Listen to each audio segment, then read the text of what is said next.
Assalamualaikum warahmatullahi wabarakatuh.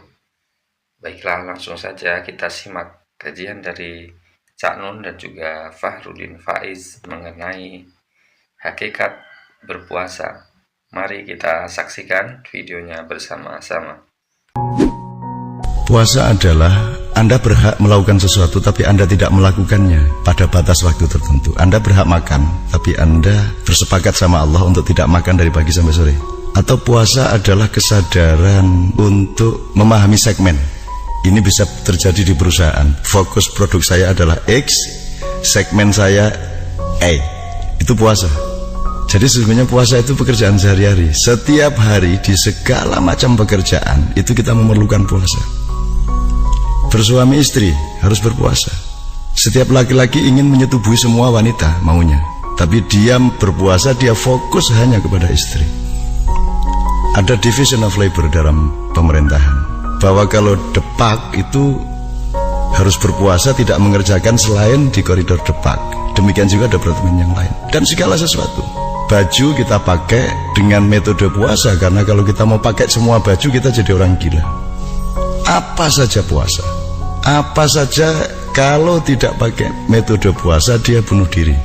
Kalau dalam sepak bola Anda melanggar puasa berarti offset, outball, kartu kuning, kartu merah. Jadi puasa itu sebenarnya pekerjaan yang sama sekali tidak khusus, pekerjaan sehari-hari, dan dia adalah hakikat hidup utama manusia. Barang siapa faham puasa, dia akan jaya dan selamat. Ini kita tidak sedang akan berdebat, kita mencoba mempetakan saja. Jadi kalau ada orang bilang, wah saya minta tolong dikasih hari yang baik untuk pindah rumah, terus ada kiai atau tokoh masyarakat yang anu aja disamakan dengan hari hijrahnya Rasul, atau anu aja pas Senin Legi dan lain sebagainya. Selama saya ditanya orang hari apa yang baik untuk pindah rumah, untuk akad nikah, untuk segala macam, saya bilang saya tidak berani menuduh ada harinya Allah yang tidak baik. Kalau saya menyebut ada satu hari yang baik, itu sebenarnya saya sedang menuduh ada hari yang tidak baik. Dan saya tidak pernah berani menuduh ada bagian dari waktu yang diberikan oleh Allah ini yang tidak baik. Jadi kalau saya menyebut bulan suci Ramadan, saya tidak berani menyebut bahwa yang tidak Ramadan tidak suci. Ya daripada kita berdebat mengenai Rajab tidak suci, Maulud tidak suci. Emang ada bulan Maulud yang tidak suci, bulan Jumadil Awal tidak suci, hanya Ramadan yang suci. Daripada kita berdebat, mending kita cari pemanaan yang lebih substansial, bahwa suci tidak suci itu bukan waktu dan ruangnya. Suci dan tidak suci itu urusan pelakunya, manusianya. Begitu manusia meramadankan dirinya, maka dia memasuki kesucian. Jadi 1 tahun itu ada 1 bulan Ramadan. Sudah pasti itu masalah pendidikan. Itu seperti tentara, jam sekian sampai jam sekian harus apel, jam sekian sampai jam sekian boleh olahraga, jam sekian sampai sekian boleh tidur. Dan itu sudah pasti masalah pelatihan. Artinya kalau Ramadan itu adalah bulan pelatihan, maka sesungguhnya puasa yang sejati itu harus diaplikasikan di dalam kehidupan terus menerus, kapan saja tanpa menunggu bulan Ramadan. Sebab kalau kita nggak diingetin, ya memang kita memang sudah terbukti kita ini aktsaruhum la ya'qilun, aktsaruhum la yatafakkarun, aktsaruhum la yafqahun. Kebanyakan manusia menurut Allah memang malas berpikir, kebanyakan manusia malas merenung, malas untuk menganalisis segala sesuatu, termasuk mentafakuri dirinya sendiri. Sehingga kalau nggak diingetin, itu kayak kentongan lah. Dong dong dong dong dong dong, bangun, dong dong dong dong dong, makan. Jadi memang Allah memang menciptakan makhluk yang memang harus dicewer terus menerus seperti ini. Wong dicewer saja masih tidak puasa, apalagi nggak dicewer kan begitu. Jadi sekali lagi Ramadan itu sebenarnya harus kita pahami sebagai jam-jam pelatihan, jam-jam training, jam-jam pendidikan. Nah, praktek puasa yang sebenarnya adalah seluruh kehidupan ini di segala bidang, termasuk di dalam bulan Ramadan. Oleh karena itu indah sekali kalau sejak kecil anak-anak tidak hanya dibiasakan untuk berpuasa dalam arti tidak makan minum ketika siang hari, dicicil sedikit demi sedikit demi sedikit, sehingga anak-anak itu memahami bahwa puasa itu adalah prinsip hidup sehari-hari di masa lalu atau di masa kini. Di kalangan umat Islam bahwa kalau Ramadan tiba, setan dibelenggu. Ya kita kan belajar, kita kan berkembang ilmunya sehingga ada bahasa yang berkembang, ada retorika, ada uslub dalam bahasa Arab, ada susastra dalam bahasa Indonesia. Bahasa bukan hanya grammar, bahasa juga ada literature ya. Berarti setan dibelenggu itu kan pemaknaan substansialnya adalah bahwa pekerjaan puasa itu merupakan metodologi untuk membelenggu setan. Siapakah yang membelenggu setan? Loh kan kita khalifahnya Allah ya, masa Tuhan yang suruh kerjain semuanya? Kita dikasih metodenya, kita yang mengerjakannya, kita yang membelenggu setan. Nah sekarang tinggal pandangan kita mengenai setan, mari kita perpanjang, mari kita perluas, mari kita perdalam. Setan itu bukan sesuatu di luar diri kita, sebuah bentuk fisik, jasad. Setan itu kan bisa frekuensi, sel, virus, kuman, bisa koordinat-koordinat dari satu keadaan, bisa atmosfer, kuat. Anda memahaminya dengan nanoteknologi misalnya. Jadi setan itu satu potensialitas yang terus-menerus harus diselidiki, yang membuat manusia sedemikian rupa kehilangan keseimbangannya. Dan ini sangat luas, ketidakseimbangan dan keseimbangan dalam diri manusia itu begitu luasnya, sehingga puasa itu membuat kita memiliki jarak untuk mencoba menghitung kembali faktor apa saja, frekuensi yang mana saja yang selama ini menciptakan ketidakseimbangan dalam hidup kita, sehingga produknya adalah produk kejahatan, keburukan, maksiat, destruksi dalam sebagainya. Semua ustadz, semua kiai, semua ulama dan semua umat Islam sudah pernah mengucapkan dan mendengarkan bahwa kalau kita menjalani puasa Ramadan maka seluruh dosa-dosa kita sebelumnya akan diampuni oleh Allah. Pengampunan Allah kepada kita di masa yang lalu, dosa-dosa sebelum kita berpuasa itu berbanding lurus dengan apa yang Allah menyebut sebagai kondisi atau syarat imanan wa ikhtisaban. Jadi pertama, puasa itu kita lakukan dengan landasan iman. Iman ini kita fahami secara intelektual, secara spiritual, secara hati, secara perasaan, secara apapun saja. Kemudian ikhtisaban ini kita fahami benar-benar dengan logika, dengan kalkulasi. Jadi kita berpuasa dengan melihat kembali lajur-lajur administrasi dari hidup kita. Jadi margin dosa kita seberapa, jenis-jenis dosa kita apa saja, kesalahan-kesalahan hidup kita apa saja, kesalahan yang sifatnya keliru atau khilaf atau salah atau dosa besar kan ada kalkulasinya masing-masing. Terus margin pahala, margin plus-plusnya hidup kita berapa. Nah kalau ikhtisaban atau kita mengaudit diri kita selama kita berpuasa itu kan memproduk satu keputusan untuk menjalani sesuatu yang baru sama sekali berdasarkan ikhtisaban itu tadi. Nah kalau ikhtisaban atau perhitungan hidup ini benar-benar kita lakukan selama berpuasa, sehingga selesai berpuasa kita menjalankan sesuatu yang baru sama sekali, itu namanya taubah nasuha. Puasa Ramadan itu kan pembelajaran, juga zikir. Pembelajaran itu artinya kita mencoba merekapitulasi kembali desain nilai puasa itu apa sebenarnya dalam hidup.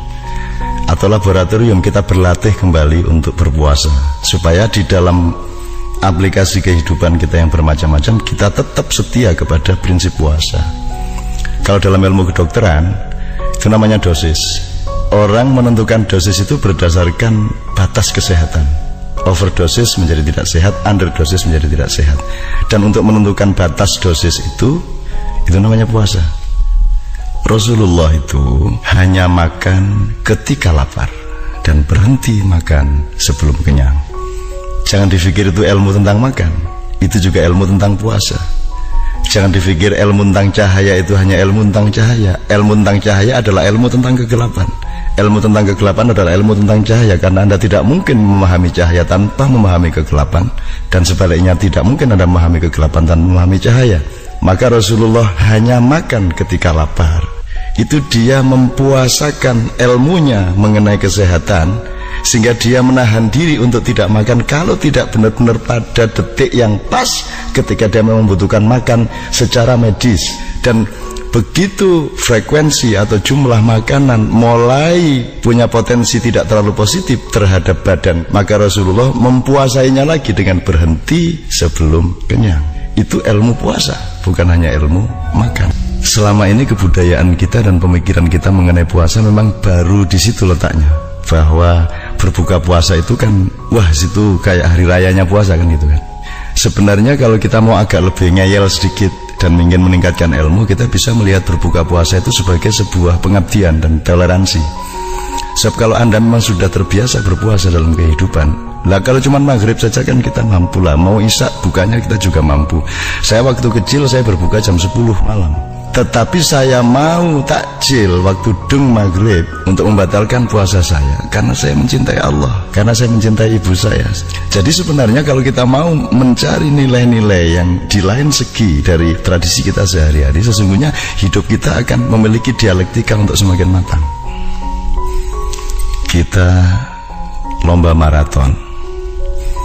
Kalau takaran kita, kuda-kuda batin kita hanya sampai kepada garis finish, maka kita akan berpesta pora begitu bisa mencapai garis finish. Tapi kalau sejak awal kuda-kuda batin Anda memohon energi dari Allah dan menggali energi dalam diri kita untuk 1 kilometer sesudah garis finish, maka Anda begitu ketemu garis finish, Anda tidak kaget, Anda tidak berfoya-foya, Anda tidak melonjak-lonjak, dan sebenarnya Anda lebih matang daripada sekedar seorang juara yang mencapai garis finish. Itu bisa kita simulasikan atau kita animasikan di dalam konteks bahwa puasa itu tidak hanya urusan mulut, puasa itu juga urusan telinga, mata. Jadi kita dengan Ramadan yang terus menerus setiap tahun 1 kali, itu sebenarnya adalah quick course, kursus kilat sebulan untuk meningkatkan kemampuan kita mengukur seberapa banyak sih kita harus mendengar dan seberapa banyak kita sebaiknya ngomong. Apa sih yang perlu kita lihat dan apa yang tidak perlu kita lihat? Berapa persen mata kita ini kita atur dengan prinsip puasa, bahwa tidak semua hal boleh kita lihat, bahwa tidak semua hal tepat kita lihat, bahkan tidak semua hal boleh kita pakai untuk mengizinkan mata kita untuk menyaksikannya. Bahkan telinga juga kita pilih apa yang sebaiknya kita dengarkan, apa yang sebaiknya tidak kita dengarkan. Nanti kalau ini perhitungan masing-masing dari mata dan telinga ini sudah lumayan matang dan berkembang, baru kita hitung lagi sebenarnya mendengar dengan bicara itu lebih banyak mana, mendengar dengan melihat itu lebih penting mana. Kalau kata Allah sih lebih penting mendengar. Jadi kalau ada pemimpin buta masih tidak apa-apa, tapi kalau pemimpin tuli ya itu lebih bahaya kan gitu. Jadi sebenarnya puasa ini sebuah universitas yang luar biasa, dan kita nggak perlu baca macam-macam, asalkan ingat kita punya mata, ingat telinga, ingat hidung, ingat mulut, ingat tangan, ingat kaki, kita kaitkan dengan prinsip puasa. Ada pelajaran dari Nabi Zakaria yang untuk menunggu-nunggu putranya itu beliau dianjurkan untuk berpuasa omong. Jadi dengan prinsip puasa adalah menahan diri dan tidak melakukan hal-hal yang sebenarnya kita berhak melakukan. Kita bisa mengambil keputusan untuk melakukan puasa yang bermacam-macam. Kalau kita suka soto, coba aja kita tidak makan soto 6 bulan. Kalau kita tidak suka pecel, coba kita makan pecel 6 bulan. Supaya Anda jadi orang sakti. Sebab kalau hanya bisa melakukan yang diinginkan lah, itu bayi juga bisa. Kalau mau beol-beol, mau kencing-kencing, mau teriak-teriak, itu bayi. Kalau Anda ingin jadi orang dewasa, Anda berlatih untuk melakukan sesuatu yang mungkin tidak disukai asal itu benar, dan Anda tidak melakukan sesuatu yang sebenarnya Anda sangat sukai. Puasa bicaranya Nabi Zakaria itu pasti ada desain atau ada goal terhadap dimensi-dimensi yang berbeda. Orang yang puasa berbicara itu dia sebenarnya melakukan satu perombakan yang luar biasa di dalam pikiran dan hatinya, sehingga dia terlatih untuk tidak mengeluarkan satu kata sebelum matang perhitungannya bahwa satu kata itu memang pantas diucapkan pada momentum tertentu, pada responden tertentu. Dan kalau hitungan itu tidak dengan prinsip puasa, seperti zaman sekarang ini semua orang ngomong, tidak hitung waktu, tidak hitung momentum, SMS bertebaran kemana-mana, tidak dihitung, sehingga yang terjadi adalah inflasi informasi. Dalam hidup ini kita punya ruang untuk bercinta secara pribadi dengan istri, dengan suami, dengan anak dan seluruh keluarga, teman-teman seklub, seorganisasi, sekelompok dan lain sebagainya. Semua kejadian dalam hidup adalah ruang-ruang percintaan, sampai cinta sebangsa dan lain sebagainya. Nah, puasa adalah satu peluang yang luar biasa di mana seorang individu memiliki peluang untuk bercinta dengan Allah Subhanahu wa taala. Anda tinggal mencari cara-cara pandang untuk menemukan dan menghayati betapa dahsyat dan beruntungnya kita mendapatkan peluang untuk bercinta secara pribadi dengan Allah Subhanahu wa taala. Kenapa bercinta secara pribadi? Allah mengatakan puasa itu milikku dan aku yang akan menyediakan balasan-balasan untuk orang yang bercinta denganku. Karena memang tidak mungkin puasa itu tidak private, karena tidak seorang pun tahu kita berpuasa atau tidak. Kita bisa curi-curi minum di mana-mana. Kita juga tidak bisa mengawasi bapak kita, istri kita, anak kita, saudara kita, siapapun. Kita juga bisa berbuka puasa bersama dengan orang-orang yang kita tidak bisa cek mereka berpuasa atau tidak. Oleh karena itu, ini benar-benar sebuah ruang di mana kita berhadapan langsung secara pribadi dengan Allah Subhanahu wa Ta'ala. Dan tinggal Anda punya ilmu nggak untuk memanfaatkan itu semua. Oke, baik. Kita cari cara yang berbeda untuk mendalami puasa kita. Kita coba jelajahi ya gagasan-gagasannya para filosof sepanjang sejarah tentang puasa. Tidak hanya yang muslim, kita cari aneka filosof siapa saja, pelan-pelan. Kita coba. Pertama, kita temui mbahnya para filosof yang kita kenal, Plato. Plato ini suatu ketika pernah menyatakan, aku berpuasa agar fisik dan mentalku lebih efisien. Jadi Plato ini filosof besar, orang pinter di masa lalu yang jasanya banyak untuk kehidupan intelektual manusia di bumi. Di antara strategi beliau agar tetap sehat fisik dan mentalnya itu jalannya puasa. Ya meskipun zaman Plato pastinya surat Al-Baqarah itu belum turun, tapi kan ya kama kutiba alal ladzina min qablikum, umat-umat terdahulu ternyata juga puasa. Kata Plato, mental dan fisik itu sehat kalau aku puasa. Dia jadi lebih efisien. Ini berarti teman-teman juga yang merasa mentalnya sedang drop, terganggu, ada banyak masalah, boleh diobati dengan puasa. Ada lagi kalimat agak panjang ini dari filosof abad tengah, dari tradisi skolastik, Santo Agustinus. Kalau ini ya seperti yang kita jelaskan tadi, ini seperti Imam Ghazali cara beliau menjelaskan puasa. Kata beliau begini, puasa itu membersihkan jiwa, meningkatkan pikiran, menspiritualkan yang fisik, menumbuhkan rasa sesal dan kerendahan hati, menyingkirkan hambatan nafsu, memadamkan api ketamaan, dan menyalakan cahaya sejati kesucian. Wah, ini manfaatnya lengkap ya. Lahir, batin, spiritual. Pikiran jadi jernih, jiwa jadi bersih. Yang fisik jadi spiritual. Mengapa yang fisik jadi spiritual? Ya, saat puasa diri kita ini kan kita ajak menspiritual. Kita ajak fokus pada Allah saja.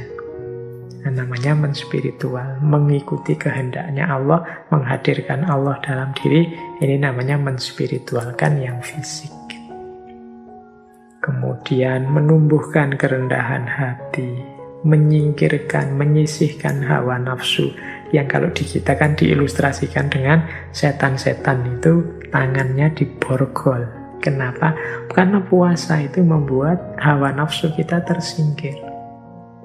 Memadamkan api ketamaan, kemudian menyalakan cahaya kesucian dalam diri kita. Ini Agustinus.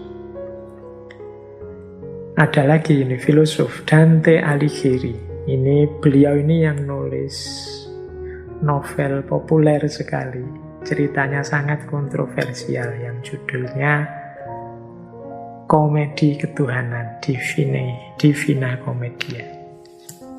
Dante ini dalam novel itu ada satu kalimat yang menurut saya menarik. Kata beliau, puasa memiliki kekuatan yang lebih dahsyat dibandingkan kesedihan. Nah, ini bisa diuraikan panjang, ini boleh pakai ilustrasinya Mahatma Gandhi tadi dengan perjuangannya dan lain sebagainya. Jadi puasa itu punya power, tidak sekedar sifatnya pasif, meskipun isinya serba tidak. Tapi puasa lebih dahsyat dibandingkan kesedihan. Orang kalau sedih itu kan kadang-kadang melakukan hal-hal yang mungkin tidak terfikir sebelumnya, tapi puasa punya kekuatan lebih dahsyat dari itu. Paling tidak orang sedih itu kalau kecenderungannya tidak terkontrol sehingga kadang-kadang melakukan hal yang nanti disesali. Sementara orang puasa itu diawali dari kontrol diri. Sama-sama powerful, tapi puasa lebih dahsyat dibandingkan kesedihan. Kemudian ada juga kalimat dari Paracelsus. Paracelsus ini dokter, astrolog, ahli okultisme, ahli kimia, kelahiran Swiss. Ini ya lebih populer ilmu pengobatannya beliau yang luar biasa. Katanya Paracelsus, puasa adalah pengobatan terbaik. Dia adalah fisikian, dokter yang ada dalam diri kita. Jadi ternyata dalam diri kita ada dokternya, apa? Puasa. Itu Paracelsus yang bicara ini. Kalau yang ngomong, kadang-kadang kita itu kan agak genit. Kalau yang ngomong para ulama kita, kadang kita nganggapnya, itu dogmatis, itu tradisional.